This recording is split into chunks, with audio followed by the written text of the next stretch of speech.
오늘 본문은 21장부터 예수님께서 예루살렘에 메시아로서 입성하시고 행하신 일의 연장선상에 계속 이어지는 내용입니다. 별개에 따로 떨어진 내용이 아니라 어제 내용에 이어서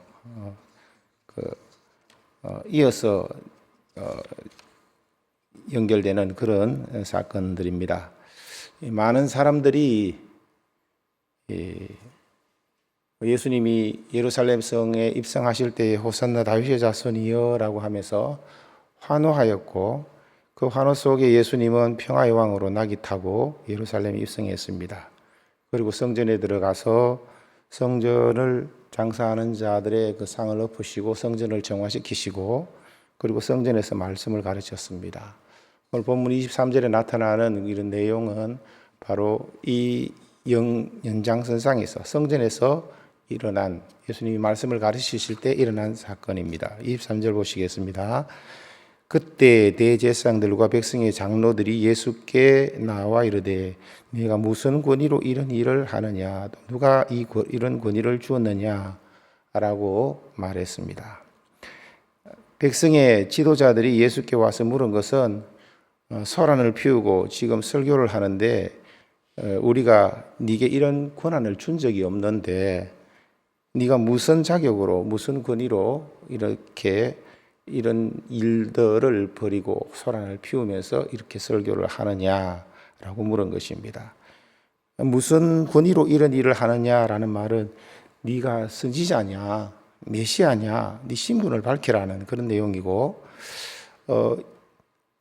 이 권위를 누가 줬느냐라는 말은 그것이 하늘로부터, 하나님으로부터 온 거냐, 어떤 다른 사람이 준 것이냐라고 물은 것입니다.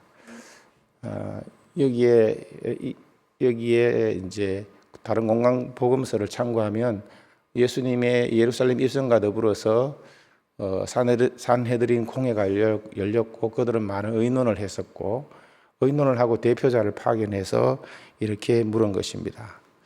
여러분도 알다시피 산헤드린 공회는 로마의 지배하에 있었기 때문에 입사행정, 사법권만 빼고 모든 권한을 다 가진 종교 재판, 요즘 같으면 이란 같은 그런 통치 기구였습니다. 당시 성전에서 가르치려면 산헤드린 공회의 권위를 받은 자만이 설교를 할 수 있는데, 예수께서 성전에서 행하신 일과 사람들에게 가르치시는 일에 권위를 입증하지 못하면, 지금 이 질문에 예수님께서 제대로 답변을 못하면 당장 성전 질서를 어지럽힌 죄로 체포되고 재판을 받아야 하는 그런 상황이었습니다. 꼼짝 못할 올무에 걸린 거죠. 이때 예수님께서는 유대인의 시루드 교육이라고 하는 것처럼 되물어서 그들에게 내 질문에 대답을 하면 나도 너희에게 대답하겠다라고 하면서 세례요한의 세례가 어디로부터냐, 하늘로부터냐, 사람으로부터냐라고 질문을 도로 하십니다. 그러자 이들은 그 고민에 빠집니다. 겨우 이렇게 공색한 대답을 내놓은 것이 알지 못하겠다라고 말했습니다. 만약 하늘로부터 왔다 하면 왜 세례 요한을 믿지 않느냐? 세례 요한이 증거한 나를 인정하고 믿지 않느냐라고 말할 것이고, 또 사람으로부터 왔다라고 하면은 백성들이 세례 요한을 선지자로 여기기 때문에 그들에게 백성들도 아는데, 우리도 아는데 너희는 지도자라고 하면서 그것도 못 알아보느냐, 이런 비판을 받을 것이 두려워서 공색한 답변을 합니다. 이때 예수님께서는 나도 너희에게 대답하지 않겠다라고 하면서 이들에게 책망하시기 위해서 세 가지의 비유를 말씀하고 있습니다. 오늘은 그 첫 번째를 살펴보겠는데요. 그 예수님께서 대답하지 않겠다라고 했지만 이 비유로서 말씀을 하고 계십니다. 다시 말씀드리자면 대제사장의 질문에 대한 예수님의 답변은 세례 요한이 증거한 대로 내가 그 메시아다라는 사실을 인정하게 했습니다. 왜냐하면 이 대제사장과 산헤드린 사람들은 이 율법에 대해서 또 특히 메시아가 오실 것에 대한 여러 성경 구절이나 이런 것들에서 너무나 잘 아는 사람이었고 세례 요한을 인정할 수밖에 없었고 세례 요한이 인정한 그 예수 그리스도를 예수님을 한편으로는 믿지는 않았지만 인정할 수밖에 없는 그런 사실이었습니다. 그래서 예수님께서는 이렇게 침묵으로 간접적으로 자신이 메시아이심을 밝히셨고 또 그리고 그런 메시아로서 권위를 행사하신 비유로 심판을 이스라엘을 향하여서 유대를 향하여서 심판을 선언하시는 말씀을 하고 계시는 것입니다. 오늘 첫 번째 내용은 여러분 본문에 읽어보는 대로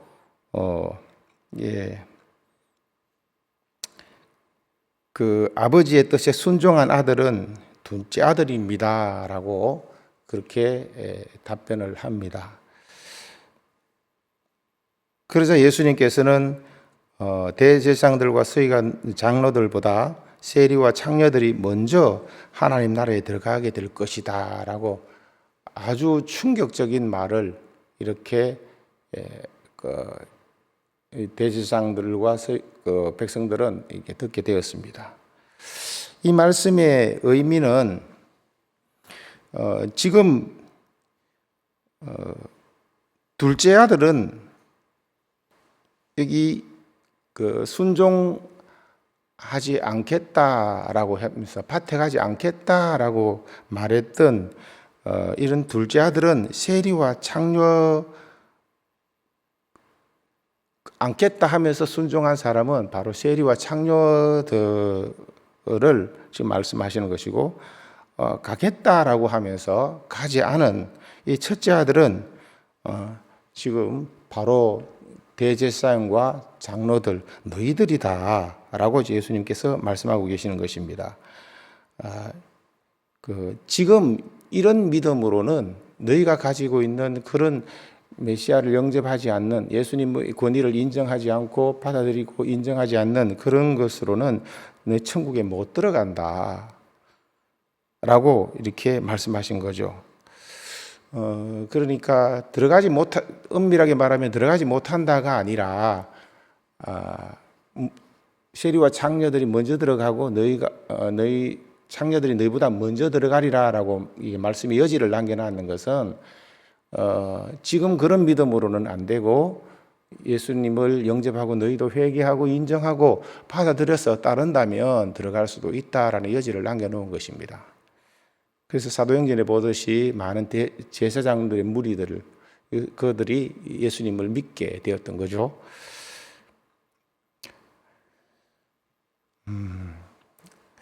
하여튼 예수님께서 너희가 지금 그런 믿음으로 천국에 들어가지 못한다라는 식으로 말씀하신 것은 그 이유가 있습니다. 겉으로는 말씀을 잘 지키는 것 같았지만 주님이 볼 때 그들은 입만 무성한 것 같았고 열매가 없었습니다. 예수님이 기대하시는 그런 열매가 없었습니다.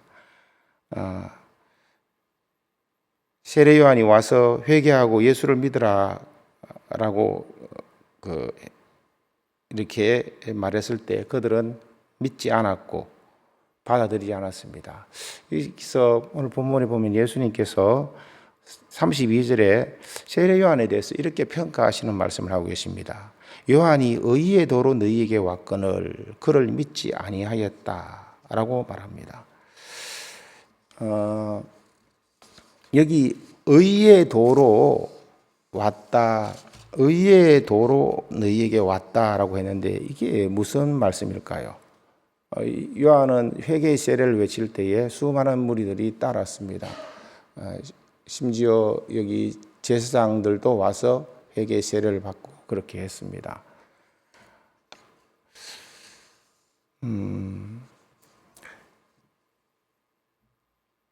세례 요한에게서 나와서 영접했던 그 사람들은 수많은 군중들이었고, 거기에 거의 대부분의 백성들, 사람들에게 다 인정을 받으면서 그렇게 했습니다. 그 중에 이 말씀의 그 마태복음의 저자인 세리 마태도 그 중에 한 사람이었고, 세례 요한의 말을 듣고 순종하고 그 말을 듣고 회개하고 주님을 따르는 그런 사람이 된 거죠. 이렇게 의의 도로 너희에게 왔다는 말, 이 말씀은 예수님의 이 말씀은 우리가 어떻게 이해해야 하는가 하면은 말라기 3장 1절에 보면은 이런 말씀이 있습니다. 만군의 여호와가 이르노라, 보라 내가 내 사자를 보내리니 그가 내 앞에서 길을 예비할 것이요 또 너희의 구하는 바 주가 호련히 그 전에 임하리니 곧 너희의 사모하는 바 언약의 사자가 임할 것이라. 세례 요한을 소개하면서 메시아 오시기 전에 앞서 그 길을 평탄케 하는 그런 사자로, 언약의 사자, 곧 주 여호와 주께서 그 전에 성전에 오시겠다. 그리고 그분은 언약을 성취하실 그분이시다라고 말라기서에서 이야기하고 있습니다. 특히 이 랍비들은 이 구절은 잊을래야 잊을 수 없는, 다 암기하는 그런 말씀들입니다. 근데 이런 메시아가 오시기 전에 그 사자가 앞서 와서 그 길을 예비할 것이라고 이렇게 했습니다. 세례 요한이 바로 그런 사람이었습니다. 그가 와서 말씀하신 것이 우리가 아는 대로 보라 세상 죄를 지고 하는 하나님의 어린 용이로다. 내가 전에 말한 그 사람이 이 사람이다. 이분이다. 그가 물과 불과 성령으로 세례를 주실 분이시다. 이렇게 소개를 했습니다.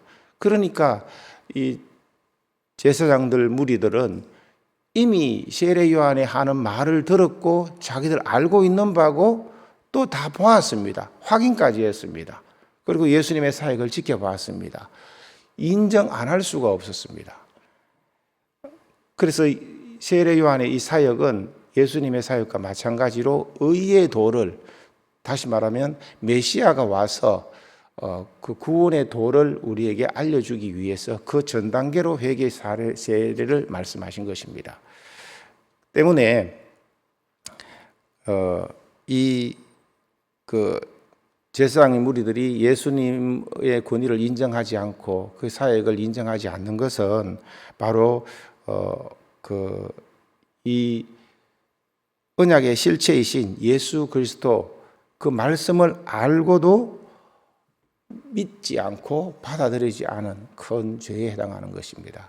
바로 이 믿음 없음을, 그 언약에 대한 믿음, 신실하지 않는 그 믿음 없음을 예수님께서 지금 지적하는 것입니다.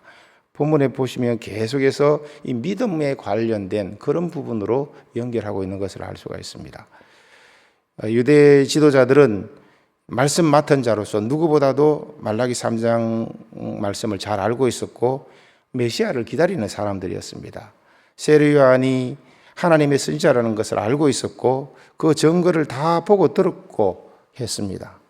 세례 요한이 가리키고 증거한 분이 바로 예수님이어서 누가 봐도 예수님이 메시아라는 것을 알았음에도 불구하고 예수님을 메시아로 인정하지 않고 배척한 것입니다. 예수님의 권위를 인정하지 않는다는 것은 이런 면에서 바라볼 때에 바로 언약의 말씀을 알고도 믿지 않는 것. 그것이 유대인들에게서는 바로 세례 요한의 증거, 의의 도로 증거한 그 증거를 받지 않고 받지 않았으므로 나타났습니다. 우리 먼저 이때의 모습과는 다르지만 복음을 먼저 받았지만 받고 신앙생활 하는 가운데 먼저 된 사람으로서 우리 자신에게 이러한 면이 없는지, 알고도 믿지 않고 또 그 권위를 인정하지 않는 모습으로 나타나는 불순종이 없는지 되돌아보는 시간이 됐으면 좋겠습니다. 이들이 왜 예수님을 배척했습니까? 나름대로 이유가 있습니다. 성경은 이렇게 말합니다. 그들의 완고함과 고집으로 자기 의를 세우려고 하나님의 의를 복종치 않고 무시했다라고 성경은 말합니다. 하나님의 의로 오신 예수님을 영접해서 구원을 받으라는 것인데, 그래서 언약의 실체이신 그 완성자, 이루실 성취자가 오셨는데 자기들이 율법을 지켜서, 그러니까 다른 사람들과 비교해서 좀 더 깨끗하고 의로운 것 같은 그런 모양과 형식이 삶 속에 많이 나타났습니다. 그것 때문에 예수님이 주시는 그 의, 하나님의 의로 오신 예수 그리스도를 무시한 것입니다. 그 누구도 하나님의 의를 만족시키지 못하기 때문에, 이스라엘 역사가 바로 그렇지 않습니까? 그렇기 때문에 이 율법의 의로는 그 누구도 천국에 들어올 자가 없기 때문에 예수님께서 대신 죽으시고 부활하심으로 의를 증가시켜서 구원의 문을 열어놓으신 분이, 그 구원의 주가 되시는 분이 바로 예수님이십니다. 하나님 나라는 바로 그 아들의 나라고 그 사랑의 나라입니다. 그 희생 속에 세워진 하나님의 나라입니다. 예수님은 천국 문을 열고 닫는 그런 권세를 가지신 분이십니다. 거기에 들어올 자격과 법을 정하신 분도, 그 구원의 창시자가 되시는 분도 바로 예수님이십니다. 그럼에도 불구하고 이 크고 존귀하고 심판주가 되시는 예수님을 자기가 가진 알량한 의보다 크게 여기지 못함으로 그들이 구원을 잃어버리는, 다시 말하면 이 촛대가 옮겨지는, 유대인에게서 이방인에게로 옮겨지는 그런 결과를 가져왔습니다. 예수님을 구원의 주로 인정하고 받아들일 때는 영혼의 의사이신, 창조주이신 예수님 앞에 나올 때 자기 병든 것을 인정하고 자기 의를 다 내려놓아야, 그래야 고칠 수 있는데 그들은 그것을 내려놓지 못하고 자기의 병든 것을 인정하고 그것을 직시하지 못했습니다. 우리가 하나님 앞에서 볼 때에 우리가 가진 의는, 우리가 가진 산, 의, 행동, 이런 것들은 하나님 앞에 다 더러운 옷같이 불의한 것이고, 이런 사람의 의, 이런 율법의 의를 내려놓지 않고 붙잡고 그것을 고집하고 있으니 예수님이 그들을 고칠 수도 없었고, 그들을 고치기 위해서, 그들을 온전케 하시기 위해서 자신의 의로 그대로 증가시켜주는 그것을 받아들일 수도 없었습니다. 말씀을 맺고자 합니다. 우리 영혼의 치료자 되시고 우리에게 십자가 은혜로 구원을 완성하시고 다 이루셔서 믿고 따르는 자에게 구원의 문을, 천국 문을 열어주시는 우리 주 예수 그리스도, 그와 그의 말씀을 그 어떤 것보다 더 크게 여기고 귀하게 여기시는 여러분이 되시기를 바랍니다. 오늘 하루도 예수님이 말씀하신 그 뜻과 생각보다 더 높은 그런 우리의 생각과 주장과 이런 것이 없는지, 우리의 완고함이 뭔지, 교만함이 뭔지 되돌아보는 한 주간이 되었으면 좋겠습니다. 주님 가르치신 기도로 마치겠습니다.